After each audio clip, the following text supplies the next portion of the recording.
I'm still breathing. I'm still breathing. I'm You should still have warned me about that. breathing. I'm still breathing. I'm alive. Right, how you doing? Welcome to Tweet Street Scotland, occupied home of the satirical saltire. I'm Simon Bridges, aka Peter. With me this evening, we have Craig Dempsey, who's joining us as co-host, guest co-host. Hi, Craig. How you doing, buddy? I'm not bad, Peter. How are you? I'm good. Thanks very much for joining us. You're a busy man. So we've got Craig for a wee bit this evening. Sorry, we're coming to you a wee bit late, folks. We've got Craig for a wee bit this evening. He's got to be joining the Scottish Resistance live stream later on at 8 o'clock. So he's joining us for a wee while. We've also got Farah Hamid. How you doing, Farah? I'm good. Good to see you too. Right. No, you might well have known. You might well have noticed. We're with our guest, right? The Indian Ninja, who's supposed to be with us this evening. We've been trying to get a hold of him. We can't get him. It's for love nor money. Farah, how did you go on when you tried? I'm just going to find out now, so I'll just put you on mute and find out. Okay. Right. So I didn't want to go out live because obviously people were waiting. So we're waiting for people to join us. Jan's not making it tonight, so just so that you know, Jan's not making it tonight. Jan, get well soon. Thinking about you. He's a shout. Obviously no tonight. Oh, here we go. We've got Dave trying to join us now. Slept in for a 7 o'clock start, know what I mean? But he was probably seeing King Charles and Camilla and got held up at the tea party. That's what it's been. Well, wait and we'll see. Wait, we'll get it straight for the horse's mouth. Right, you're on straight up. Put it on sideways. Cheers. How you doing, big man? Have you ever made a complete absolute arsehole of yourself? Me? Quite regularly. Just a couple of minutes ago, actually. You're only here to see it. I was alive. Oh my God. Oh hell. Right. Right. So I'm going to have to ask you if you can expand on. Have you ever just made a complete arsehole of yourself? But in a wee minute, how are you doing, first of all? I was slightly tired. And I go back to the shop at 4 o'clock. I thought, God, 3 hours before the programme starts. And then my ringtone off. What's that? What the hell is she wanting? Shit! Right, well, it's good that you've joined us, right? It's good that you've joined us. All that you've missed so far is all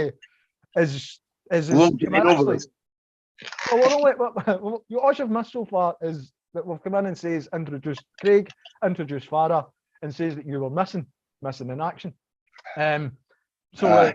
Welcome along eventually. Jan, I say Jan's no ways. Jan's feeling under the weather, so it's a get well soon to Jan at the minute. Hope she feels better soon. Yeah. Right, we're going to be talking about a few things. First of all, I can't let pass. There was a independence march in Saturday, and it was very well attended in terms of recent events. So well done to everybody who made it along, especially given the fact that trains were in strike. So well done to everybody who made it along.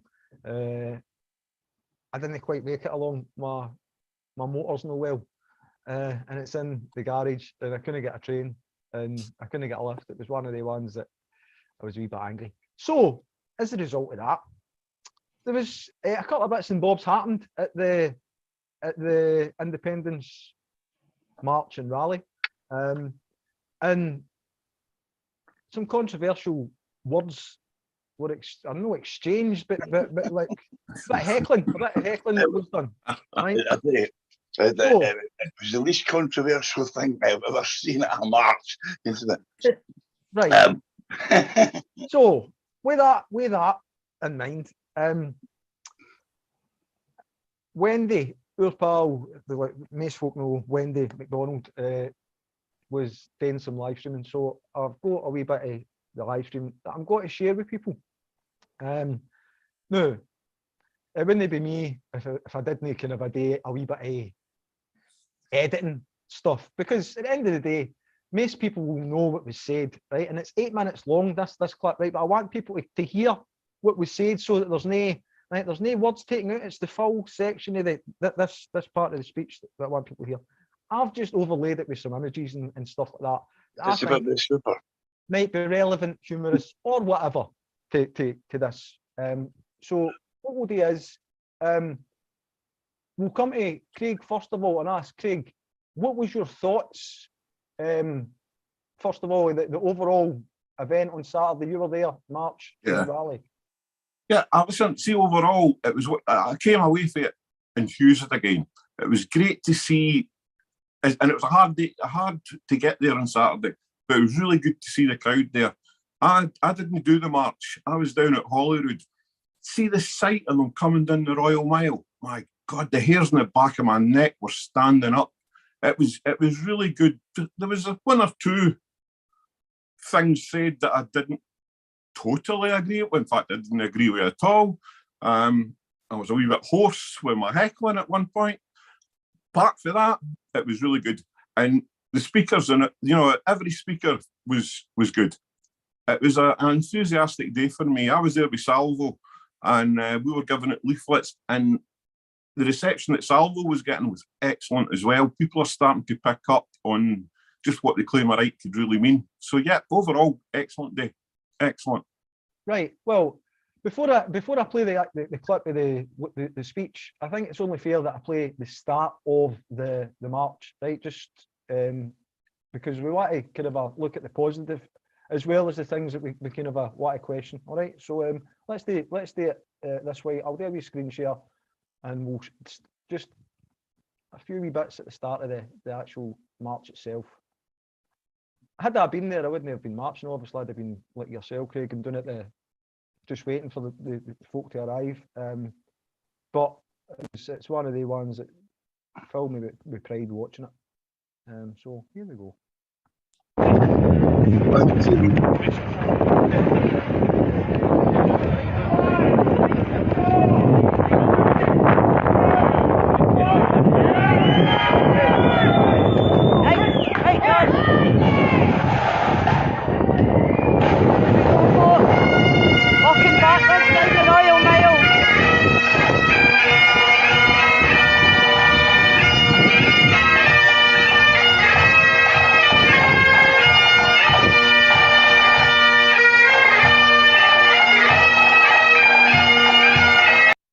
Right, so that'll be there, right? We're going to start the march, right? So there was over 7,000 was the official number.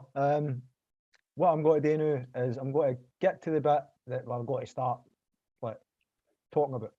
And that's this bit here. So we'll share the screen first, Pedro.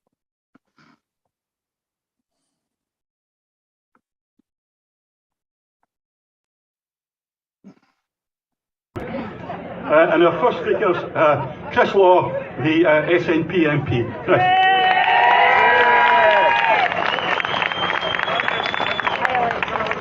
A slight adjustment here. I'm a bit tall, as you can see. How's everybody doing? They're doing fantastic. Can we just put a round of applause to our speaker, Bob Fotheringham, who's just come off stage? And can we all put a round of applause to ourselves for marching such a wonderful day? And I also want to say thank you for inviting me here today, and it's a real privilege to look out and see so many faces, young and old, from all different backgrounds, from all parts of Scotland. It makes me feel truly part of the best movement you could ever hope to be with, so thank you so much. I just want to tell you a little bit about my past, a little bit about the present, and then the future. Just over 8 years ago, I was campaigning around Scotland in a converted Green Goddess fire engine. And for those of you who remember, it was converted to be called the Spirit of Independence. It's 40 days and 40 nights on the road. And the number one lesson that I learned is that in Scotland, the best thing we can do, the only thing we can do to win independence, is to continue those conversations. I had hundreds of conversations in that time. Neighbours, family, friends, colleagues, political opponents, political people on the same side as me. But those conversations is what moved from 25% in 2012 to 45% in 2014. Never doubt yourself and what you have to offer when you speak to others about your vision of independence.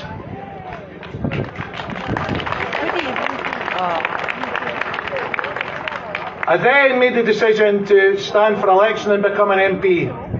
And I just had a conversation 5 minutes ago about, would anybody have imagined what's happened in the last 8 years? And we could have predicted that in 2014. Do you think a single person here would have believed it? Not a chance.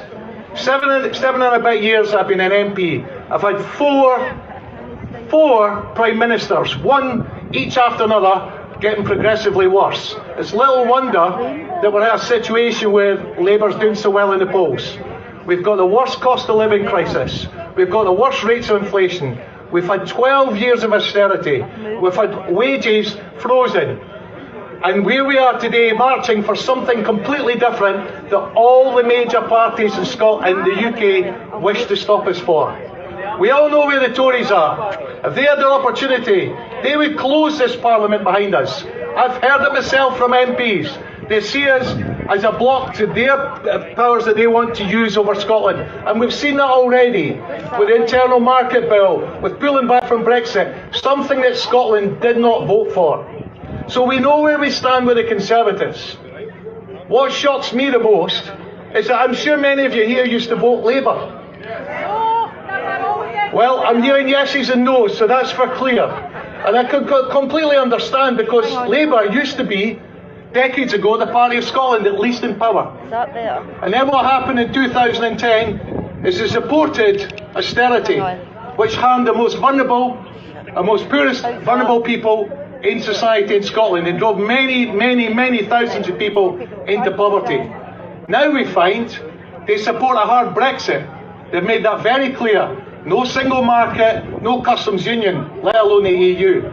That is punishing people right now in Scotland. We have seen a drop in GDP, not just in Scotland, but across the UK. Then they also say they won't work with the SNP, which is astonishing, because we're a progressive party. We want to make the gap between the wealthiest and the poorest narrower, just the same as they do. We want to deliver the best NHS you can imagine. We want to deliver a future for our children to be proud of. And we want to deliver a Scotland where everybody feels included. And yet, at last week's conference, they're saying they'll not work with us. Never. Fine. There's many of us here from different parties and none. That's okay. We have a clear cause. But the bit that really you don't understand is both the Conservatives and Labour and the Liberal Democrats all oppose your right to have a referendum. And that, to me, is absolutely not on. All of us here deserve the right to decide our own future.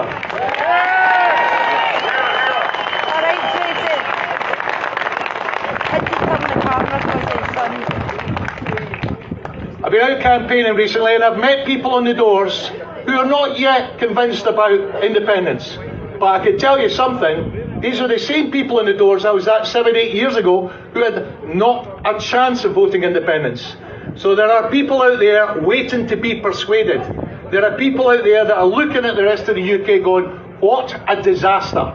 There are people out there who are really worried whether they're going to be able to eat next week, whether they're able to go put the heating on, whether they're going to have to go to a food bank. Can you imagine? We're the 5th largest economy and we have over 2 million food parcels every year going out in the UK. It's a complete and utter disgrace and has to come to an end.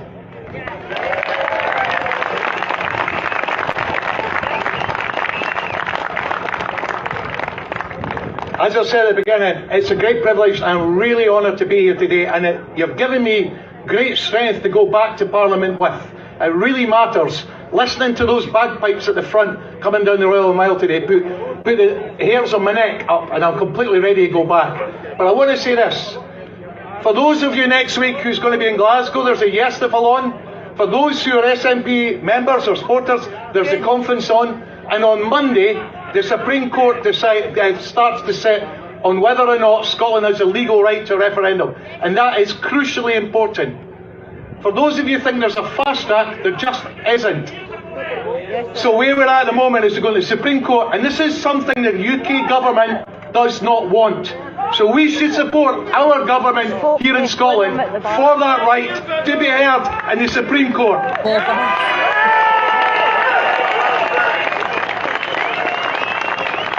Because in a few months' time, we will know the decision of those judges.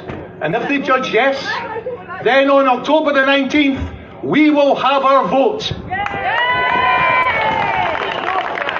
Let me just say this. For those of you worried about the result, and I guess all of us have got a bit of worry about that, that's fair enough. If they say no, then we need to know what legal route Scotland has. Because this is supposed to be a voluntary union, and that is not what it is.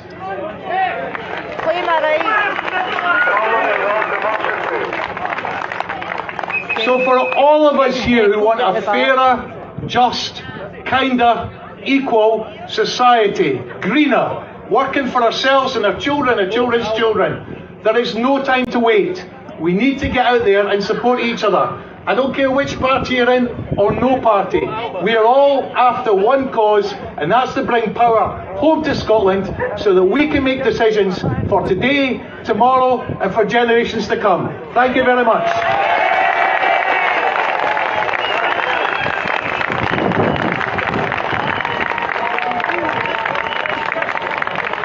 The signed treaties and charters.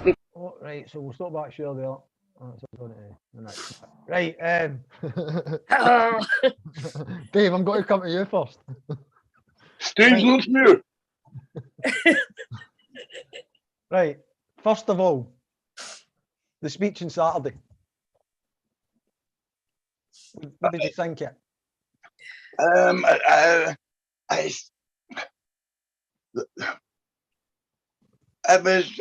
It was pretty much the same speech that Blackford gave in Glasgow, like last summer.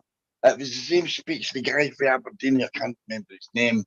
There's that many representatives for the MP, for the SNP, they've got no faces.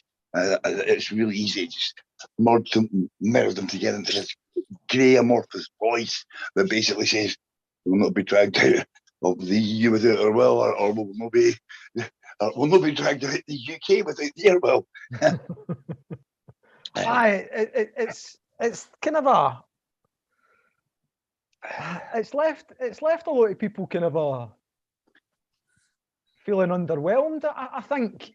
At the end of the day, it's you understand the guy's got enough feel in his mind, basically carrying on that hair about 20 years after everybody else has read the opponent to him. Well, aye, us again, stays in a castle. You know what I mean? Drives £140,000 supercar. Aye. Yeah. Well, they had the Spirit of Independence. Was he not being investigated for funds for the Spirit of Independence campaign? Yeah, back in 2014. Yeah. So, I mean, that's Aye. still, I mean, and the party line was that he had, of his own accord, gone into a police station and given evidence, they participated, whatever, and they weren't going to do anything.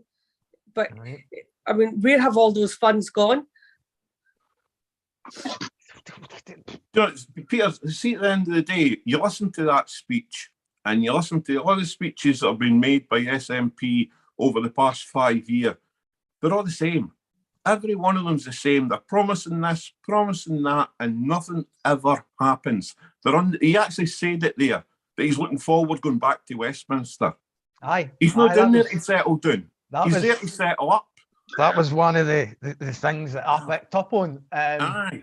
And I have to be honest and say that in a way, I'm glad that I wasn't able to make it on Saturday, because as I'd said before, I think I'd have been waiting at the stage and get set up and what have you to try and record whatever. And I would have heckled them. Like, I would have heckled them, and like, worse than they got heckled.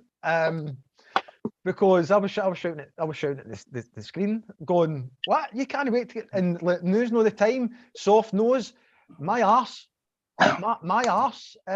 This. Oh, we need to convince people No, allegedly, we need to cover this with allegedly. 72% of Scotland would vote yes in an independence referendum. This is the stats that have been held back from Westminster, allegedly, on the yes/no question. It then reduces based on a Devo Max option or something else being added in. Again, these are all allegedly because it's still withheld at the minute. Then we've not even spoke about 500 billion getting wiped off the economy with Liz Truss and Kwasi Kwarteng's mini budget for the disaster capitalist friends and funders and contributors to their donators to their party and funders, what have you. We've not even mentioned that yet, right? We've not even mentioned that yet. Nobody ever wants to see money go down a black hole that quick. Right. No, there's a U-turn that's happened over the past couple of hours. Douglas Ross was adamant that because there's an awful lot of talk about can men have can a female have a penis, right? But I've never seen a male vagina that kind of resembles Boogie Ross as much as what a vagina does, right? Because he makes himself look like a fanny at every opportunity, right? No, do this, do that, right? Because as you might be able to tell, the Scottish government on the doing the things I want them to be doing, which is independence, dealing with food banks, getting Trident to fuck off our doorstep, and shit like that, right? So, as a result of that, it's hard for me to kind of criticise the Scottish government. No criticise the Scottish Tories, but it's hard for me to kind of stick up for the Scottish government. But when the Scottish Tories make it such a fanny, you need to point it out and say, well, hold on, mate, you're making yourself look like a fanny, right? Because look what's happened. They've done a U-turn today. Now you have to go and say, oh, we've recognised. A couple of days ago you couldn't recognise, right? So we're left with, right? So in Scotland, we're left with the dregs of the dregs of the dregs, right? And she'll probably not last to Halloween, right? Or there'll be a horrible thing happens at Halloween and we'll get humped again for something else. And then there'll be the next set of dregs who couldn't quite make it in the leadership race that time, right? So you get where I'm coming from here. It's hard to fathom how that dick is standing there saying, I can't wait to get back to Westminster. Well, hold on a minute, mate. There's folk starving in Scotland now. There's folk can't put their heating on in Scotland now. There's folk having to go to a big sports motor in a castle that's supposed to be for underprivileged kids, if you believe the. If people turned up and stayed in his castle, Shelter Scotland is in Scotland, squatters' rights. It takes 2 years to remove anybody. Aye. There's nothing he could. There's nothing he could do. Aye, so it angers me, folks. It angers me, and I think, well, Robin McAlpine has said that if you're no angry, then you're no paying attention, right? I've said that. A lot of people have said that for a long while. Like we're getting angrier, and nothing's getting done. Absolutely nothing's getting done. So we need to try and do something ourselves. Dave, this is where that T-shirt that you're kind of displaying on your, well, the badge on your T-shirt that you're displaying there is coming into it. Because there's something happening on the 5th of November. Obviously, you can't tell us, but you can tell us a wee bit about some things. Oh, before you start telling us, we get one of these. A pound coin? No. No. A pound coin. That one with Charlie on it. No. This right. That's the Cleamer coin, aye. Right, aye, that's the coin in the background. Aye, right. I can see the back. I could debate just what you're holding, like. Aye. Apparently, you can't spend them in England for some reason. Right. I've just realised I've just pushed the image of that woman's heat against my eye there. Aye. So this is how I came to find out about the Claimerite. A number of years ago, I came into possession of this coin. Right? A number of years ago, right? A few years ago, I came into possession of this coin, and I often wondered what that was. Right? And I decided to look. So that was how I found out about the Claimerite. So Dave, tell us about Salvo and what's happening and all the rest, mate? Well, as you know, there's quite a few years I've been absolutely desperate for the last like 3 or 4 years that nothing was happening, not much was happening actually in the party of independence. People told us that they were getting a vehicle ready to get us there, and so it's taking a hell of a long time to get this vehicle done. So, but anyway, we wanted things happening. We were all, I think everybody here was members of the SNP. We were activists with the SNP, but we started to get the idea that there wasn't as much attention being paid to that as we thought was right. But I was so what else are you going to do? Who else are you going to go with? You have to take the only one you've got. Well, never say that to an activist. So 2 years ago, Alba came out of the traps a lot slower than some of us were expecting, because when you get enthusiastic about something, you tend to go reality a little bit more. But it's coming along nicely. Politically, there is now somebody else that you can vote for in Scotland, and that's extremely important, because if this comes up to be a plebiscite, assuming of course that somebody's actually been telling the truth for the change, if it becomes a plebiscite, then as many different yes parties should stand out, as many different regions as possible, different seats as possible. Because for a start, if I was standing in Perthshire against Pete Wishart, you can guarantee we wouldn't have anybody struggling with who they were going to vote for. They'd either be voting for him or they'd be voting for me. They definitely would be voting for both of us. Because at the end of the day, we're both different sides of the independence coin, if you like. Like, he wants to be independent in Westminster for the rest of his life, and I want to be independent with a big channel sort of going along the Tweed from Berwick to Lochmaben, that side. So anyway, and there's your preamble. It's going to take a few days. Basically, Salvo started about 6 months ago now, I believe. There were 5 members that had been members of a group called the Scottish Sovereignty Research Group. And they sort of splintered off of that.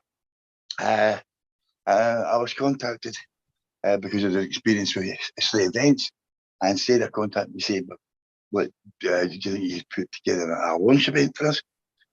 I said, "I've contacted Cliff Serby." And so we got some meetings together, and eventually we decided to go for Falkirk. That was 6 weeks after the first contact with me. That day, when we held that meeting, 200, just over 200 members, and that's only about a month ago now. Now we're well over 2,000 members, and we're all working hard to excavate what it started off as an excavation of the Scottish Constitution as it was in the Claim of Right in 1689. I had so little information about this that I made my first video about 1683, and I've never lived it down ever since. But anyway. Oh dear. Oh, did I spoke right through the video? There you go. No, well, that was, I was just running that as a background there as we were talking, big man. So it's what it is. No, yeah. I'm unfortunately going to have to ruin this because I'm going to appear back on the screen. I think a wee second. Yeah, you would know what to put out was next, like without a little bit of explanation to it. So, oh no, it's still going. It's still going. It's still going. No, I know. I know. I was talking. I was talking sort of with my tongue on the side of my cheek. Right, because I've muted the sound in the background.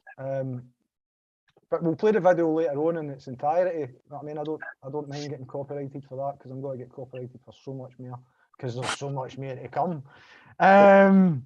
Right, I just want at this point just want to say hi to everybody who is joining us online, because we've got a good number joining us online.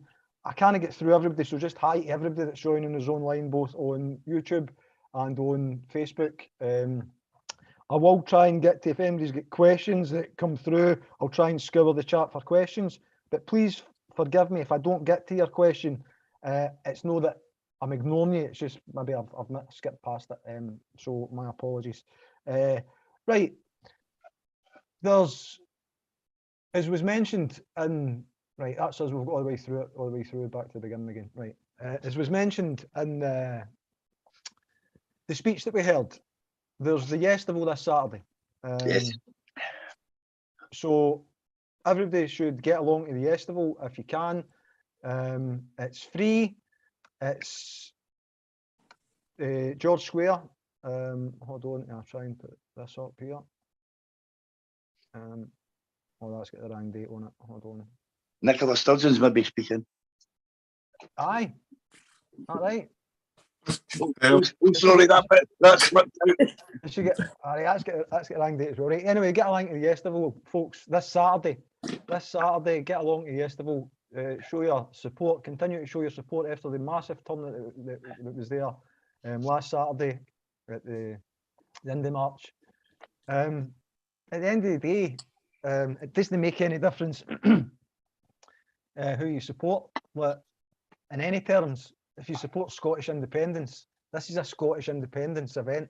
So it's in Glasgow city centre. It's free of charge. There's music. There's live bands. There's people making speeches. And there's also stalls. There's got to be stalls on and about as well. So, like, it's a typical yes thing. Right, get along it. I'm looking forward to Saturday. I'm definitely going. Farah, are you going to that? Oh, definitely. I'll be there for independence, and I'll be representing Salvo. Good. Craig, I'm going to come to you, mate. You going on Saturday? I'll certainly be there, undoubtedly. Yeah, I'm looking forward to it. As I say, Saturday's event in Edinburgh gave me that wee lift. I think we all need a wee lift now and again. And going along to these events, they give it to you. And Saturday we had some great speech. Tommy Sheridan, love him or loathe him, the speech he gave on Saturday was incredible. Robin McAlpine, brilliant. Neil Hanvey, brilliant. These are us guys that are doing this off their own back, but what they're doing is they're coming out and giving us, as if we need any more reasons to be independent, they're actually proving the fact that Scotland can thrive as an independent country. So come along, support them. We need to start showing this country that we can be independent, and the way we do it is by a show of force. We can't wait for Westminster to come and say, "Aye, okay, wouldn't you go?" We have to show that we want it, and the way we do it is by mass rallies.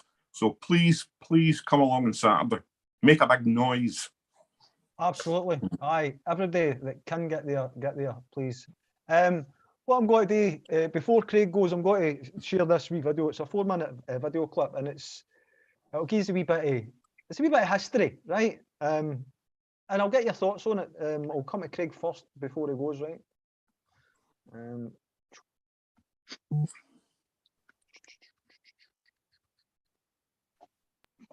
Between Britain and the United States exposes a shocking truth.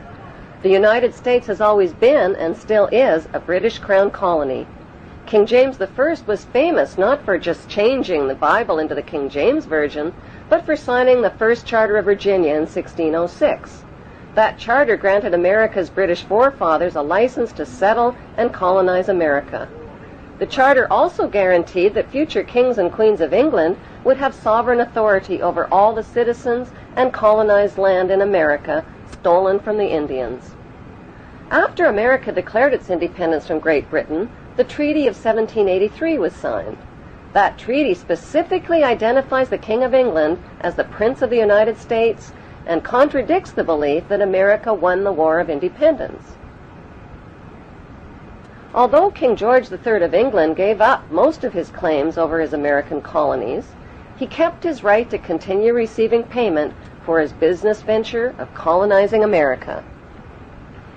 If America had really won the War of Independence, they would never have agreed to pay debts and reparations to the King of England. When Congress passed the 13th Amendment to the Constitution, the U.S. President was made subservient to the King of England. The 13th Amendment is called the Title of Nobility Amendment and forbids U.S. presidents and their officials from using royal titles like king or prince or baron. For some mysterious reason, the 13th Amendment, which was ratified in 1810, no longer appears on current copies of the Constitution. America's blood-soaked war of independence against the British bankrupted America and turned its citizens into permanent debt slaves of the king. In the War of 1812, the British torched and burned to the ground the White House and all U.S. government buildings and destroyed ratification records of the U.S. Constitution. 1 century later, a corrupt U.S. Congress committed the biggest theft in world history. They passed Paul Warburg's Federal Reserve Act in 1913, handing over America's gold and silver reserves and total control of America's economy to the Rothschild banksters. Most Americans still believe that the Fed, or Federal Reserve, is the government. It is not. The Fed is a privately owned banking system whose majority Class A shareholders are the Rothschilds, Warburgs, Kuhn and Loeb, J.P. Morgan, Rockefeller, Israel Seif, and the Lehman Brothers. This private banking cartel is the Fed and is never audited and never pays taxes. They print and design America's money, which displays their symbols of an Egyptian pyramid, a Masonic all-seeing eye, and the words "In God We Trust." Who exactly is the God they trust? They also collect American taxpayers' money through the IRS. Then they loan it back again with interest to pay for roads, bridges, and other public works.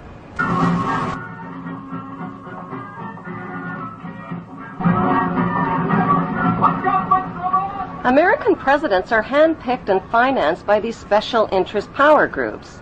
Like George W. Bush, John Forbes Kerry, whose initials are JFK, is a member of Yale University's Skull and Bones Brotherhood.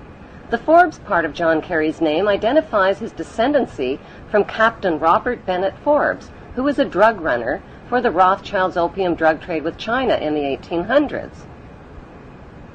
Most U.S. citizens believe that the United States is a country and that the President is the most powerful man on earth. The United States is not a country. It is a corporation, and the President is President of the Corporation of the United States. He and his elected officials work for the corporation, not for the American people. Since the United States is a corporation, who owns the corporation of the United States?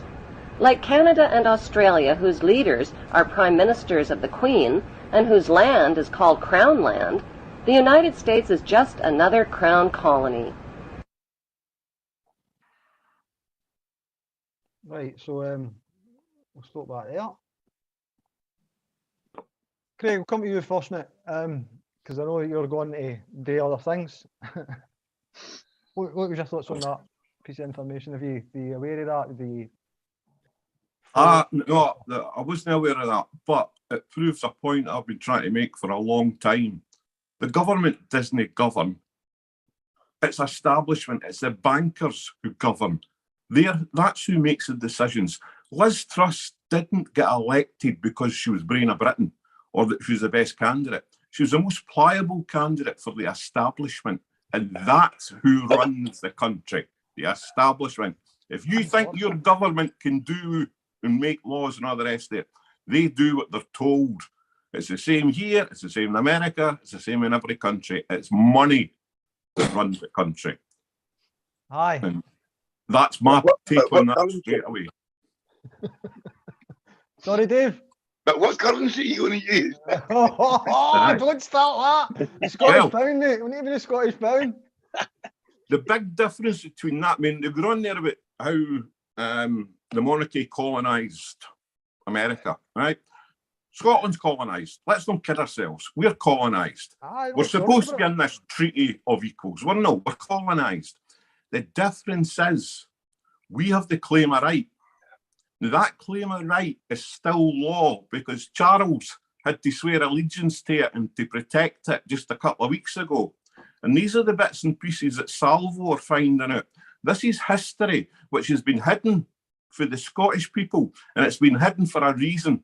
And the reason is There's no Crown estate in Scotland. Forget that. It belongs to the nation. And in Scotland, the nation is the people. It's the people that own the seabed, the foreshore, not the Crown. That money has been getting stolen by the Westminster establishment when it should have been coming for the common good of the Scottish people. And this is things we're starting to find out through Salvo. And that's why I ask people, see on Saturday, come over to the Salvo stall, talk to us, read a book. We're going to be doing village hall events right across Scotland over the next few months. Come to them, learn the true history of this country. You will be shocked. I guarantee you will be shocked. Aye, it's an eye-opener, to say the least. Right, Craig, I'm going to say thanks very much, mate, because I'm not wanting you rushing to try and go on to your next thing. And I appreciate you taking the time out to join us for the first early night. Peter, my pleasure, pal. Anytime. I'll get you back on again, buddy, definitely. Right. See you all on Saturday. See you Saturday, Craig. Cheers.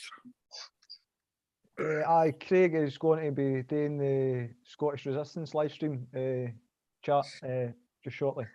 So this Farah, I'm going to come to you and ask you, what was your thoughts on that then? Well, when you listen to the bankers, the Rothschilds and all that, now we keep blaming Westminster, right? But you've got to think about who we've got sitting here, who we've voted in, right? And just recently I put on Facebook and Twitter, Kelvin Grove Museum is going to be released back to the council after they sell it for long-term loans, after long-term loans are secured against its value, right? Who made these decisions? Glasgow City Council, right? SNP at ScotGov. Who allowed them to make the decisions? Right? Not us, the people of Scotland, not the sovereign Scots. Right? Mm-hmm. So there's only so much we can keep saying, oh, it's Westminster. They can't do anything because it's Westminster, or they're blaming Labour because they have to pay the women, you know, and stuff like that. It's like I said, it's so much wishy-washy laundry, money getting passed about here, there, and everywhere. Nobody knows what's happening. Well, we kind of know what's happening. People do know what's happening, but they're scared to say it out. Mm-hmm. So it has to stop. The buck has to stop somewhere. With us in Scotland, it stops with the Scottish Parliament. They work for us, the Scottish people. Mm-hmm. Absolutely. So the buck stops with them. That's it. I mean, we elect them the way that it's supposed to work. We elect them. They're not working for us. On the basis that they do the things that we're talking about to try and secure what the majority of the country are looking for. And it's, come on, who told Chris Law to buy the castle? Was it Boris Johnson? Or his fancy car? Or do you see where I'm coming from? I've got my own thoughts on that. Like, I think they're all like there's so many governments across the Western world that are what's the best, infected is the best way to say it. My thing is, there's so many laundromats, what do you call them? Where they have washing machines, people go and wash their clothes, and they're all dirty laundry and stuff like that, you know. A laundry, yeah. So many being set up with these properties are being bought. You don't know what's being washed in and washed out. And I'm trying to be very politically correct so I don't get arrested for slander. I watch what you're doing. Anyway, because it's a live stream after all. Anyway, I can't remember what I was going to say there, Farah, but it's cool. Just say anything. Just put your mask back on. No. Right, Dave, I'll come to you. Last. What was your thoughts on that? Did you know the history that was shared there? A little bit about it. Basically, to give you a wee bit of information about where this all comes from. Sarah contacted me about 6 weeks ago now. She says, look, I've got this document for you to read. And she's always digging out documents, and she can't always like do everything with them. So she sent it over, and it's 31 pages. And it was by an American lawyer at a law school from America. And so basically, and it basically, the dean of the law school was retiring, so they decided to do this. So the president, from where some of the best people there would actually do this, like sort of thesis in a short term, and it was based on the 1689 things that were happening in both Scotland and England. So I'd read these 31 pages, and it was like my jaw hit the deck, because I knew this claim of rights stuff had been happening, but this was even more, because Sarah had just been finished with doing a city back in probably Roddy Dunlop on Twitter, and she'd been holding her own really well against like the best paid lawyer in Scotland and the best qualified. So I said, "Do you realise what this is saying here?" She said, "I think so." I said, "You know what that means?" She says, "Yes." She says, "British lawyers are not taught the basis of their own constitutional law." I says, "Ah, exactly." I says, "So basically, we should go into a lawyer abroad." So and then they kept digging into this thing, and I read through the first thing, then I read through it again, and made sure I didn't a mistake, and I was like, "Oh God, this is nuts." So I started talking to primarily Americans for the next wee while, to say, well, like, the claim of right, and the Bill of Rights, and of course, it's about 90 years later, you've got your own Declaration of Independence. I was getting coming back to everybody. We would not have had our Declaration of Independence if it hadn't been for the 1698 Bill of Rights that was put through the English Parliament to basically claiming parliamentary sovereignty. That was what was the final push to make them claim independence. I work this all the time with my arms, my hair, my arms are standing on end again. It just does that to me, because, and I don't want to give away too much here, because Sarah's going to be talking about it on Saturday.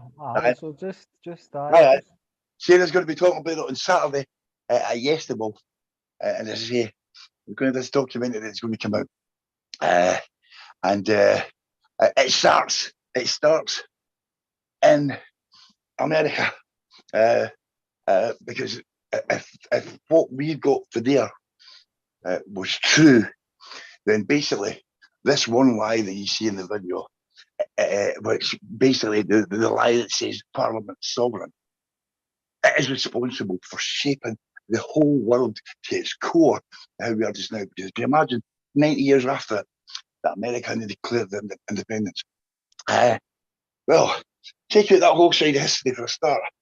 There would be no slavery as far as that's concerned, hitting that whole area. There would be no Vietnam War. There would be no trying to colonize the whole East Coast. The British might still have just about got in. I'm not quite sure when that all started, but the world as we know it wouldn't exist. There would be none of the Iraq stuff just now. There would be none of this thing with Russia on one side. Ukraine wouldn't be happening. There would be other things happening in its place, but the point is, all these things have got a core in this one lie, and the documentary is going to build out what kind of world we could have been in, as we follow the lies through history, and it's one of the most exciting projects I've ever been involved in. It's and that's it. I mean, if you take away the whole emotional side of things, because it's an emotional journey, but to get through it all, and even for just from a awareness, we are the best educated people probably in the world at one point. If you go back, shepherds in the 12th century could speak Latin, and you wouldn't believe that, but it's available in church records for those days. So we've come through that, and we've got through to 1698, 1707, and then all of a sudden, this massive knowledge that Scotland had been for at that time 800 years constitutionally. This constitution came out for the Celts 800 years before, and grown for then that was the first thing put them down and right. So basically, this had all been done, and then suddenly the Scots dropped off the mark. Dropped off the map, and the papers of Parliament were hidden for over 300 years, and they've only come back since 2008 at St Andrews University. Now have all the Scottish Parliament's papers on an archive, and anybody can go in and check them. That's where they're finding all this stuff. It's unbelievable. Our own people left us these things, and they were hidden since for 300 years, and we were taught that we were. As Eva Comrie says last week, to be, to poor, and definitely too bloody stupid. Well, again, we've had that old adage for a long, long time, and I don't think we're too wee. I don't think we're too poor. And there's a lot of us here that are not stupid, right? However, if we continue with the lie that has been perpetrated upon not just Farah, Dave, myself, you watching, like everybody, right? Everybody. There's a lot of things that's happening that look. Do we all agree that there's such a thing as secret societies? Oh yes, definitely. Dave, you can't tell me. It's a secret. Cool. Right. Right. So, we all agree that there's secret societies, right? We all agree that there's some people believe that there's a need to know basis on everything. And some people believe that there's a everybody needs to know, right?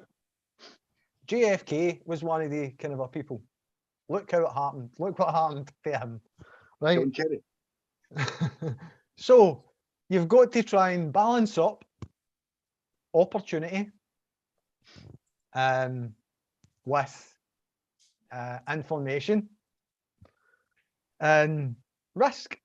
A bit of risk is involved.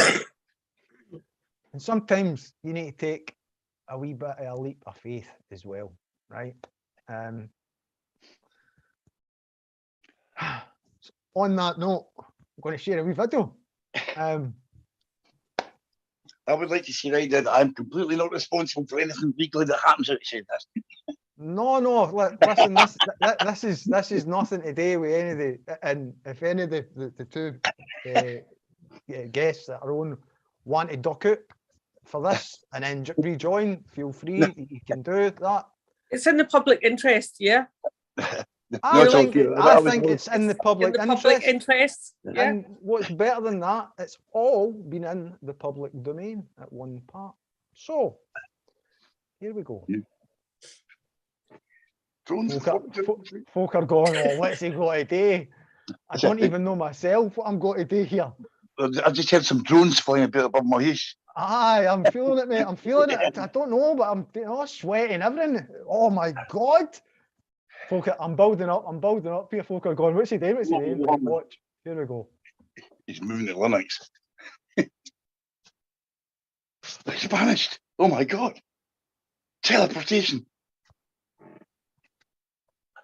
Another campaign, which again I fully support, which is remove all statues that relate to child abuse. Now, I mean, quite astonishingly, obviously, many people of the country have been in mourning, and I was astonished, along with other people, to see the Queen's image displayed above Broadcasting House, above the Eric Gill statue, which is obviously recognised as a paedophile's statue by a paedophile.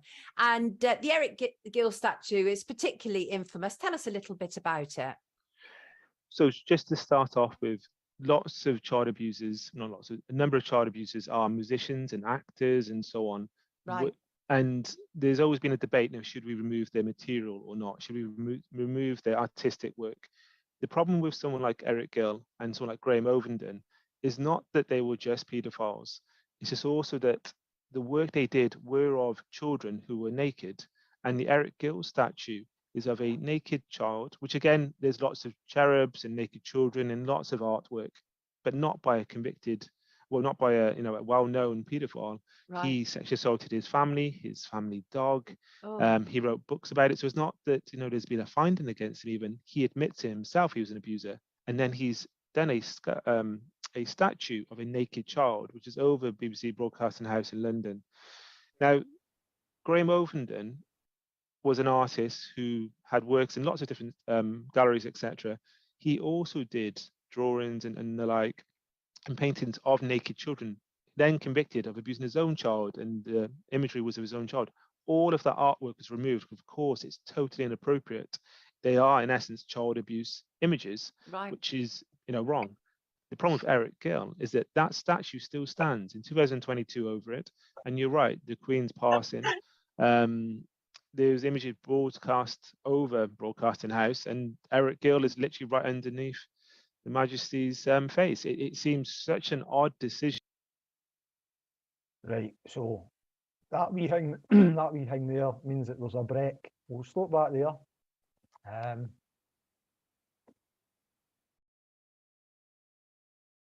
Dave, come to you first. What was your thoughts on seeing that wee bit? I certainly feel a lot of interest in the way the police were acting on the day the mass event that was supposed to have been held in the same street. We walked on Saturday. I feel a lot of interest in it, particularly to see that young Scots were not afraid to make their voice known. But for somebody basically to have spotted like Prince Andrew galloping down there as though galloping down in the morning as though he had to feed them of the world, which he pretty well does. I think he had a right to turn around and say, "Get it on." And I find it sickening that two people could basically manhandle him out of that audience and hand him over to the police, who then charged him. Like basically, marriages and paedophiles. I wouldn't go for jail. I mean, keep away from society. I wouldn't go for chemical castration. I'd go for death by chemical castration, or even without it. It's like they're evil bastards, and they don't deserve to be part of this society. The only people worse than paedophiles are traitors. I'll leave it at that. Strong views. Chemical castration and the like appears only to be suitable for kids. Chemical sterilisation appears only to be suitable for kids in Scotland. Puberty blockers, aye, puberty blockers, etc. Farah, what was your thoughts on seeing that wee clip there? I was actually sickened every time I hear about child abusers, paedophiles, rich child abusers, Yeah. nonsense getting away with walking the streets and not getting charged. Aye. Makes me sick. And having worked with kids in the past, and like I've said in the past, having been through that experience myself, I feel just as strong as Dave, Mm-hmm. And what happens to them, they deserve everything they get. And how that kid who was manhandled first by those two yobs and then manhandled by the police, that was absolutely disgusting. And if I was there, I would be screaming that Charles' brother is a nonce. I mean, and just to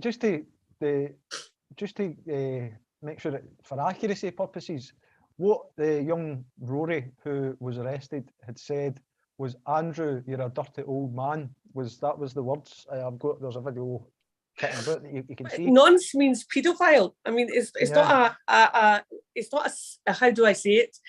It's not a sweary word. Aye, again. It's not part of it's not a disgusting sweary word. It's part of the English Cambridge Dictionary. Aye, it's an acceptable word. It's a term of phrase that people use. But the other thing is, there were people being arrested for having a blank card. Aye, blank pieces of paper again. Freedom of speech, but You know, again, we can't really say too much about freedom of speech in Scotland when you've got Scottish government jailing journalists but for that's a trying to report the message. truth. Yeah, well, Exactly. that's It's a a message they're dictatorship. sending out.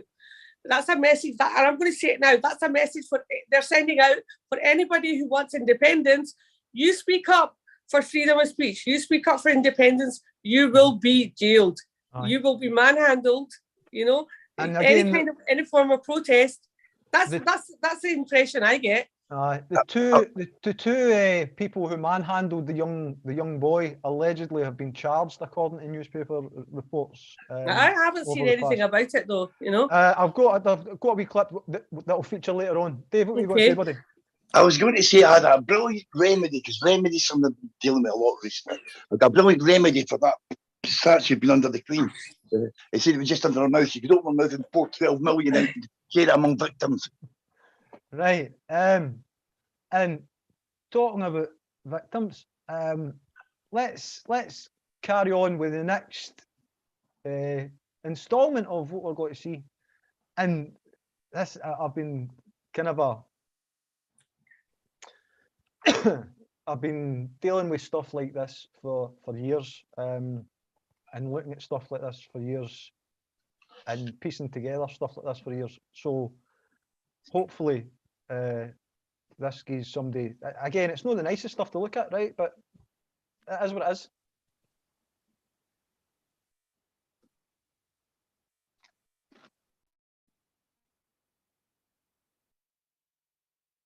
No, it's like everything. You know, it hides in plain sight. Epstein was hiding in plain sight. We all knew about him. We all knew what he was doing. But we had no one that was, legal aspect that would go after him. They were afraid of him. For whatever reason, they were afraid of him. Savile was knighted by Queen Elizabeth II at Buckingham Palace in 1990, making him Sir Jimmy Savile. Just like Prince Charles awarded honorary knighthood to Kevin Spacey in 2016 for his, quote, service to the theater. The only difference is we found out all of Jimmy Savile's pedo and necrophilia allegations post-mortem. Meanwhile, Kevin Spacey's charges arrived while he was still alive and kicking. 1 year later, in 2017, Spacey was charged for assaulting a 14-year-old boy in Britain.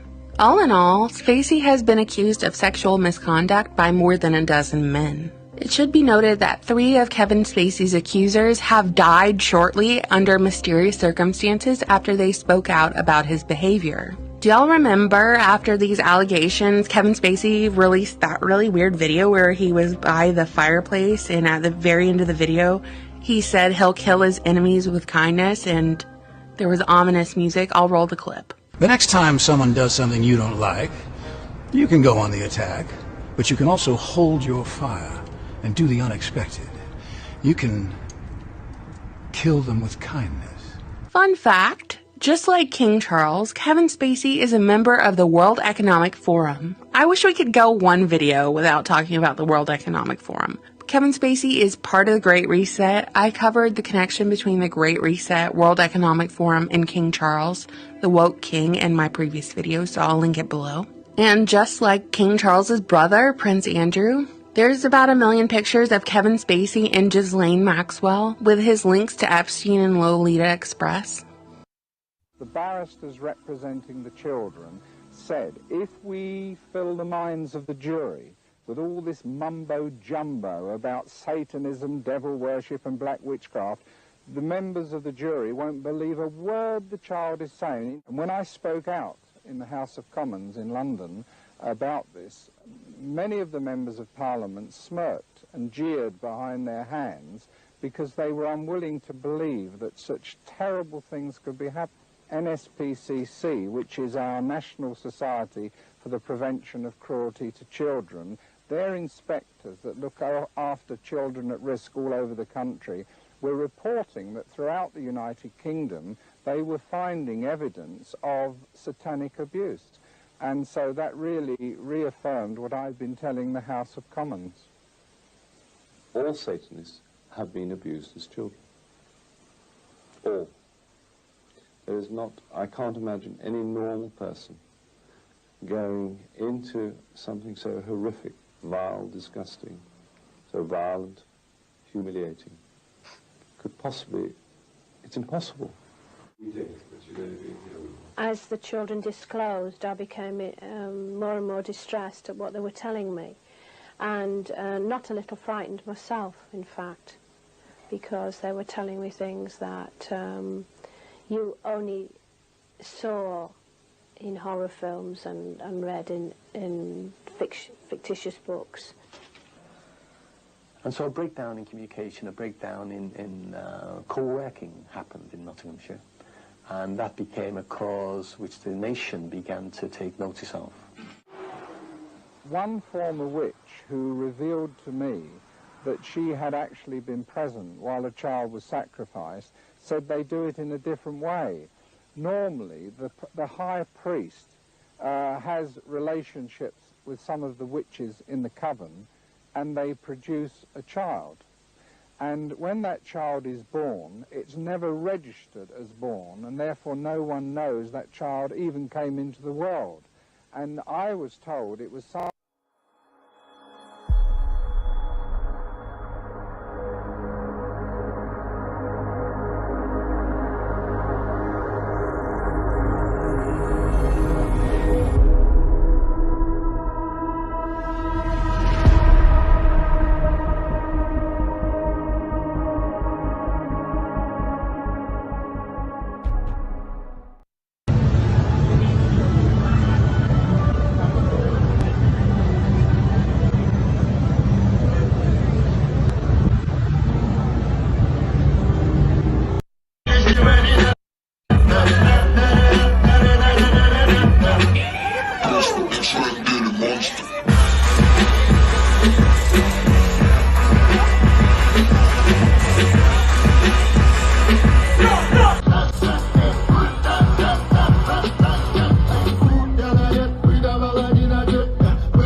There you go.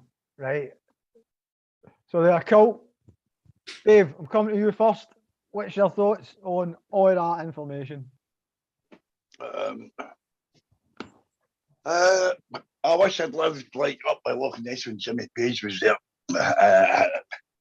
because he bought Alice Crowley's house, Moldstone or something it's called. But that was supposed to have seen some things. So I wouldn't like to stay there on my own for 24 hours, right enough. But a good place to party. It's but again, it's one of the things that, I mean, Robbie Burns used to talk about the devil quite regularly. That was his way. Farah, what was your take on it? Well, something that we were talking about a couple of days ago, and I looked on YouTube, and I heard Putin talking about the UK and how it's the whole, I suppose he didn't mention Stonewall, but how the whole gender ideology and everything else is kind of all incorporated with satanic devil worshipping and things, and it's all family values are lost. And for me, giving kids, castration drugs and from a very early age, preschool age, and demonic. Is, to me, it's eroding family value, not taking control of the parents, out of the parents' hands and putting them in the government's hands and other people. It's like bloody Hammer House of Horror shit, isn't it? Yep, it absolutely is. And I remember when The Handmaid's Tale came out, and The Handmaid's Tale and The Stepford Wives, I remember watching these things when I was a kid, and I thought, oh shit, this shit is going to really hit the fan, and it's going to happen, and it's happened already. This stuff. And there's a thing called a movie. My dad was really into Charles Heston, and it was Charlton Heston, Soylent Green, and they had a man cave or something where they had books. Books were non-existent. This movie was made in 1970, and there was no books. You know, they had to hide books, and people were actually, resources were scarce, and they would fight over resources. And this stuff called Soylent Green, this stuff turned out, you know, on Charles Heston's deathbed, he's like, the Soylent Green, it's human flesh. They're giving you human flesh, you know. But I know it sounds like I'm going nuts here, but but you know, at the back of what I'm saying, look at what I'm trying to say to you people. Look what's happening to your kids. Look at what's happening to society. You're scared to send your kids into school because you know that they're going to get their heads all messed up with the gender ideology. They're not getting taught education. They're going to come back. You know, they're being told not to trust their parents. It's madness. No, I mean, it's a pure breach of the family unit. And all around the world, people, it's happening around the world, but it's been controlled by big bucks. Aye. And you can put a stop to it. You can actually put a stop to it, but you're not doing anything about it. This is the thing, because look, for what you've said, right? It's as if you'll be getting classed as a well, listen, because I'm apologist, I put an apologist or a Russian agent, or a pillar box, you know, as a pillar box because I'm a Muslim. Oh, that was Bojo. That was Bojo. Yeah, that's right. But he's of Turkish descent. He's of Muslim descent. Did you know that? I thought he was American. No. Just because they're eaten educated, you know. Anyway, he's old news, you know. But at the end of the day, if you believe, my thing is independence and saving the people of Scotland, letting them know that they have rights. They have to become independent to save their children, to save their families, to save their land. You know, to save their resources. At some point, you've got to stand up and well, we'll stand with them. What was it they said in Braveheart? Like, unite the clans. Unite us. We'll have something that we've never had before. A country of our own. Right? That's where we're at. That's where we're at. It doesn't make any difference if you're for Scottish independence. Then it's a case of if the person that's in the position best placed to move it somewhere doesn't do anything, and it's rinse and repeat and rinse and how long are you got to put up with it? Oh my God, that's right. How long are you got to put up with it? You know what I mean? It's rinse and repeat. And at the end of the day, dirty laundry, isn't it? Aye, it's Dave. Yeah, if he should give up what he has begun and make some other person kind of over us. I'm paraphrasing. Aye. But basically, 1320 Declaration of Arbroath. If they don't do the job, as Sarah says, sack the bastards. Sack the bastards. And there's no such thing as having them in 5 years. You know, if you don't like them, get somebody else to do the job. It's not Westminster. The people in Scottish Parliament are accountable to the people of Scotland. Absolutely. Why else would they say, vote for us? Don't vote for the other party. Actually, technically, as far as things stand at the moment, they're not responsible as at all. They're responsible to Westminster. But what we're going to show you, to Westminster is responsible to us. Well, no, we had a wee teaser on the background, Dave, with the video. I thought you were talking about Craig there. Sorry, Craig. The video, which is the biggest lie, the greatest lie, sorry. So what I'll do now is I'm going to open that up and share it. Oh. And share it with you folks somehow. For those who haven't seen it already. No. It totally blows you away. It's one of the ones. It's powerful because it's got the gunpowder. No, was it that? It's got the feeling if you know, but if you know what's going on. So here we go. We'll share it. You've maybe seen it before, but it's always worth watching again.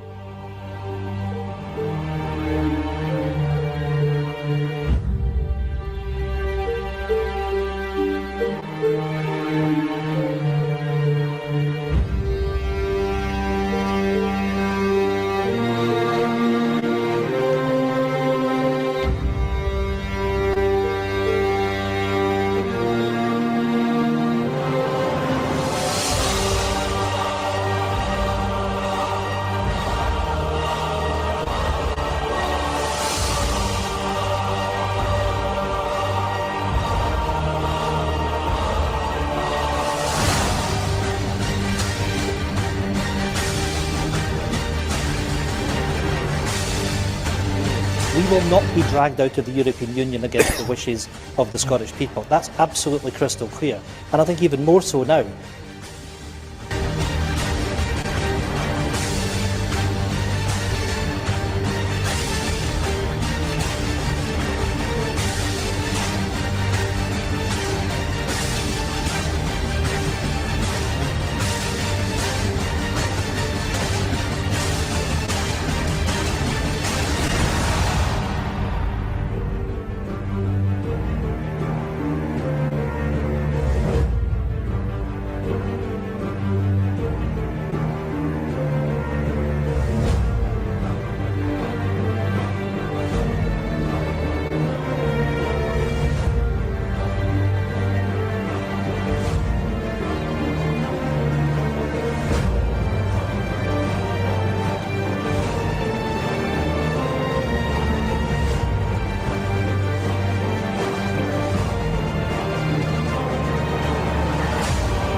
Boom. Right, so I need to stop that. No, I don't. Stop itself. Cracking video, Dave. Folk online are saying great video, great trailer. I think it's great. The stuff that the time that you put in it. Was you that made it, wasn't it? Aye. Aye. The time you put in it has paid off. Well done. It leaves you wanting more, doesn't it? Oh, well, the good thing is we've got 300 years of more. Oh, there's more. Father, there's more. All right. It's like I can't wait to Domestic comes out. But obviously, like you want people to know. So just hurry up and get there, right? Because it's we need to channel what happens afterwards. That's the problem. As you say, if this was just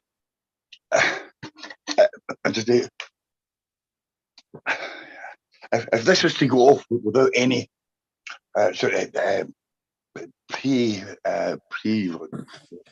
assessment, if you like, or it would be really bloody crazy, because if they think that COVID messed up the system the way it was, this is going to do it times 300.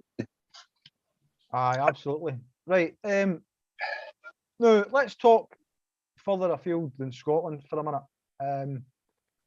I know that it's hard for us Scottish supporters, but we'll come back to we'll come back to that, right? But further afield than Scotland, I'll do a wee screen share, and I'll ask what your thoughts are on this event that happened in the past week. So there was a Nord Stream 1 and 2, Nord Stream 1 and 2 get tired, according to the USA, and just stopped working or something like that, and they're going to do an investigation themselves. The Nord Stream 1 and 2 is getting on today for the USA, by the way, just so you know. Other than this message for an MEP, Radek Sikorski, I believe he's Finnish. He might be finished. Oh, nobody's know. Dave, what was your thoughts on, first of all, the incident? The biggest fart in history. It's like 1 kilometre like circumference of methane, like going down to depth, like almost half a mile, to a mile and a half. Yeah, that's one hell of a big fart.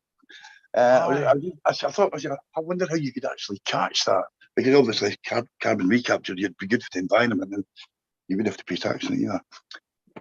Aye, No, you have to pay on the pre-stuff we go already. You wouldn't.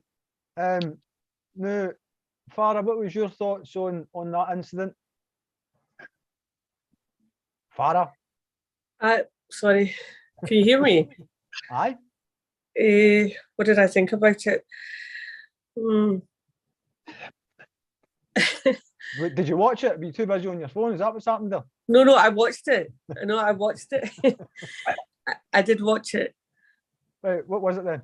I've got my test on it. What was it then? No, it was about the pipelines, yeah. Aye. Yeah. Right, so what did you make of the MEP tweeting that, saying thank you USA, right after it happened? There was incidences of President Biden or whoever's standing in for that guy, whoever's acting him this week. There was also previous, was it Tulsi Gabbard that said something about something happening? I can't remember all the ones, but there was a lot of them said that if Russia invaded Ukraine, the Nord Stream 1 and 2 pipeline could be and it was Blinken came out with a strategically strategical opportunity. There you go. That's what he came out with. So it's one of the ones where you can have a go. They're blaming Russia. If I say anything, then I'm pro-Russia. Well, that's it. We're already pro-Russia, pro-Putin, because we've both said that the gender thing is demonic and satanic. Just the same as Putin said the other day after the referendums that the West are calling sham referendums, that the 4 areas that ascended into Russia, Lugansk, Donetsk, Kherson, and God, I can't remember who the other one is now, but it'll come back to us. That ascended into Russia, they done so in bogus referendums or something like that. Did they ascend up the steps? You know the ascension routine where you vote to it's not a land grab, it's an ascension because the people have voted. Again, there's disputes about the people that voted, whether or no the participation was as high as what it was. There'll always be disputes. There'll be disputes. Yeah, but the thing is, who's disputing it? Is the people? Again, you know, that's it. It's history. It's a case of history being written by the victors. In this case, they want history to be written by the people that didn't win. Again, here's an idea that you might not have come across so far. Everybody's got an idea who was in it. Think about it. What about if they did both of it together? Like America gets basically control the only, or people take that side out, the only bit that's coming out of Russia that's not coming from Ukraine, and Russia getting twice so much money for the gas because the markets have just gone nuts. Well, again, there's all different theories of what might or might not have happened. Next week, just so the people that are watching know, next Monday, I'm doing a panel where I will have, we're going to be talking about the gender debate.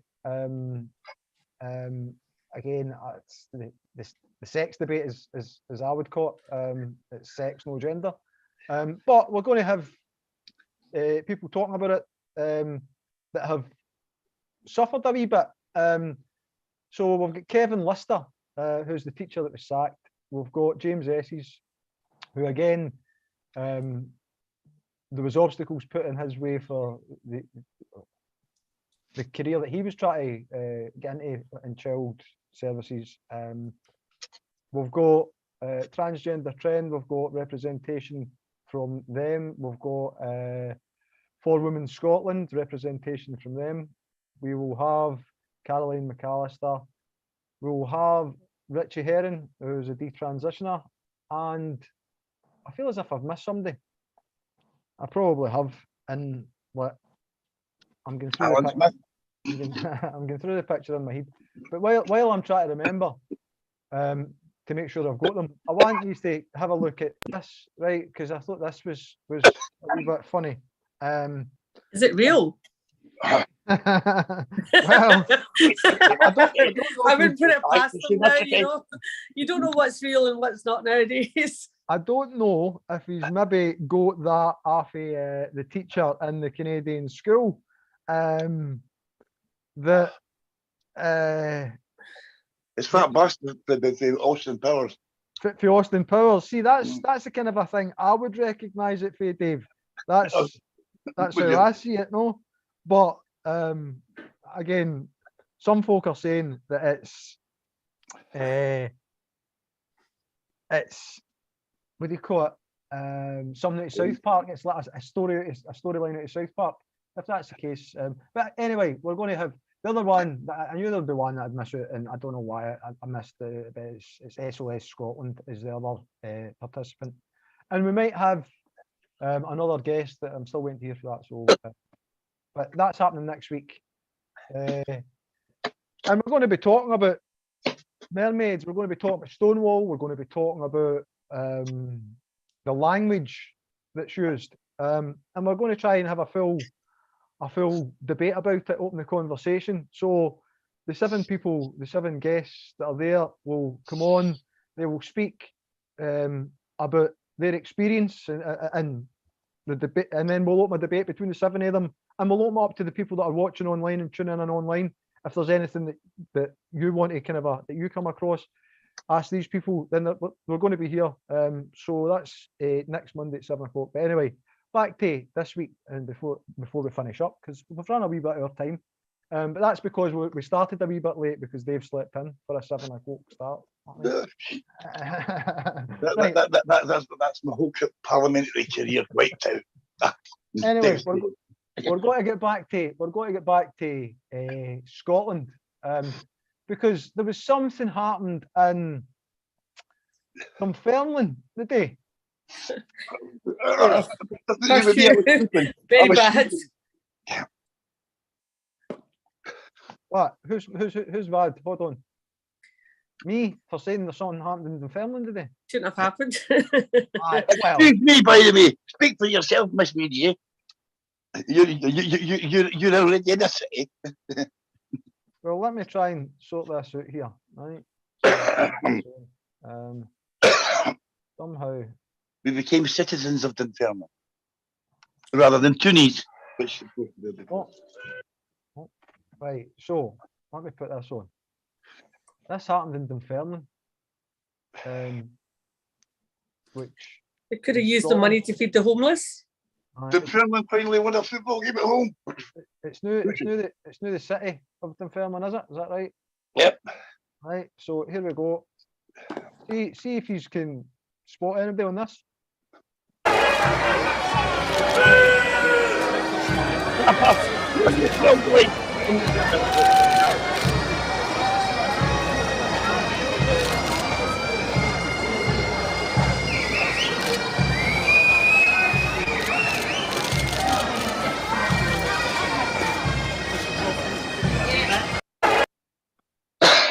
Right, I'll show you the second one.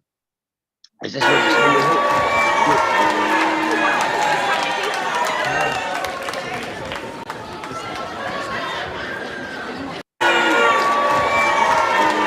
Right, now, my understanding, Dave, correct me if I'm wrong, because you're running about that way, you're closer to that way than I.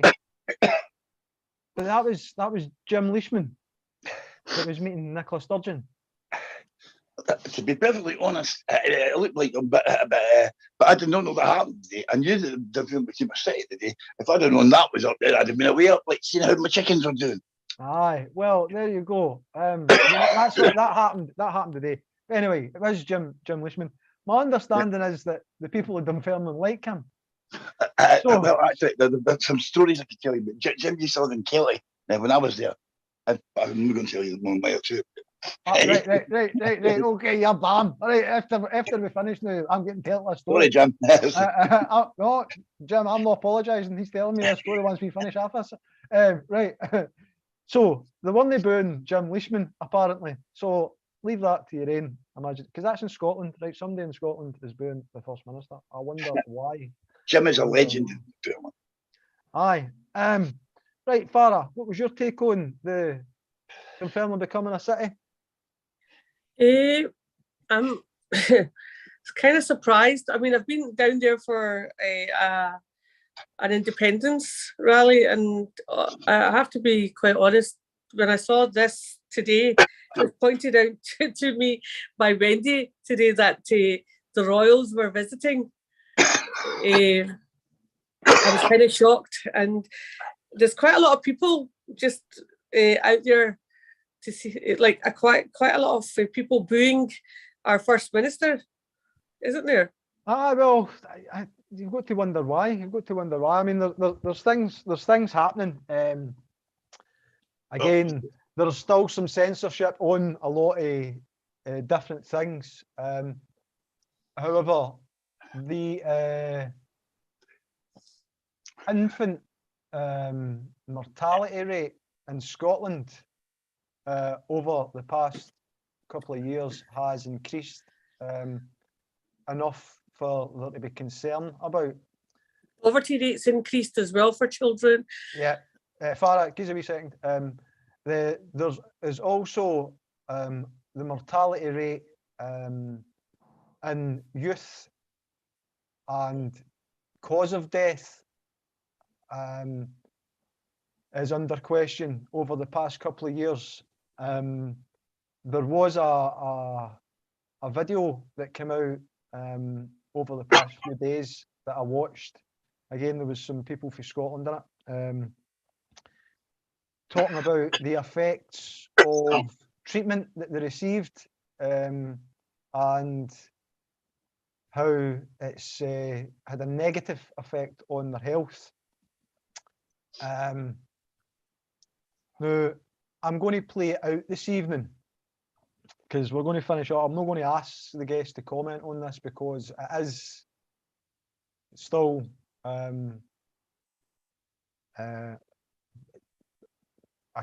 cause for censorship at the minute. I don't understand why. If you visit my Twitter page and scroll down the media side of my Twitter page, everything's down there, right? However, try to put it out here, doesn't happen for some reason. So what I will do is I'm going to play out with a song for this evening for a regular contributor to Tweet Street, Frankie Mary, who contributes music. This time I put a wee bit of my own spin to it, if you know what I mean. Oh, hold on. That's not it. Right, I'm just going to change the way I've done this because I've done that the wrong way, folks. See, really, you're doing that, Peter. Can I just say something for 5 seconds? Aye, go for it, mate. You go for it, mate. I'm sorting this out. Nicola Sturgeon in Dunfermline today is actually giving me hope that she can get something right. Because when she turned up here last at the early elections, she did an interview with a single person. Censorship. Bloody hell. Take your time. She did an interview in a private garden with one person. And it proves that decision was right. Because like, that's where she would go. So it's good to know that the First Minister can do something right. Well, I'm glad that you've taken that positive spin on it.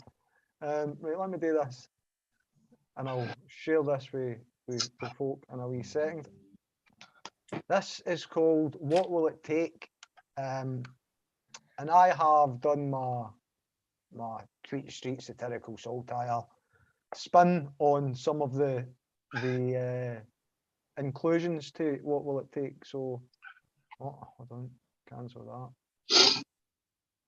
And see you all on Saturday in Glasgow. Aye, Saturday in Glasgow. Don't end to go anywhere yet because I want you to tune into this. Hold on. Put that down.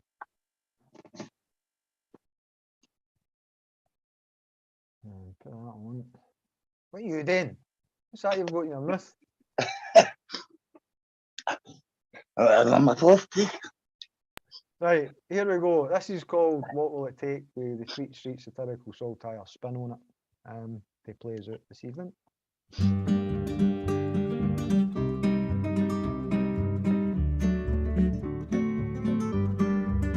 What will it take? What will it take? What will it take? What will it take? What will it take? What will it take? What will it take? What will it take? They're killing off our working folk.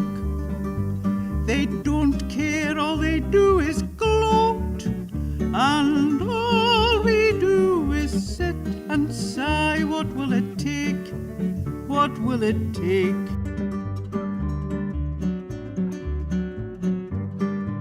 What will it take? What will it take?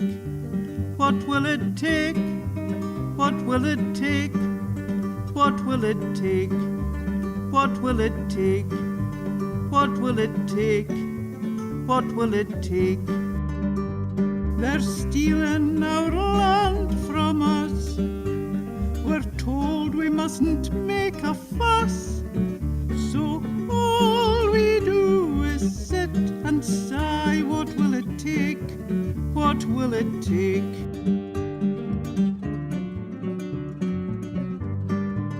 What will it take? What will it take? What will it take? What will it take? What will it take? What will it take?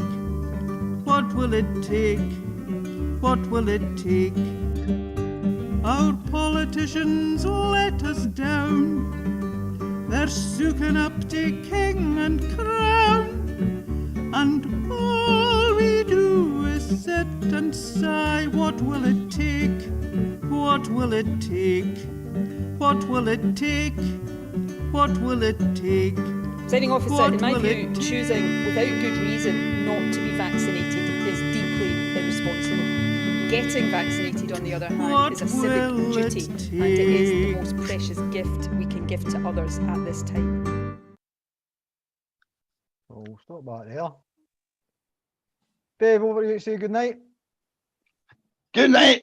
I'm sorry I was a wee bit late in the night, but it's probably saved some of the good stuff for Saturday. Make sure you get to Freedom Square and take part in the phenomenon. Thanks very much, Dave. Farah? over to you to say good night. Good night, and I'll see you on Saturday at the festival.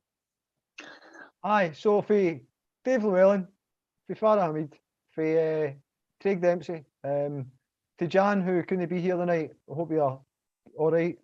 Catch up with you soon. For Tweet Street Scotland Occupied, for the Satirical Saltire, for Cinnamon Bridges, aka Peter.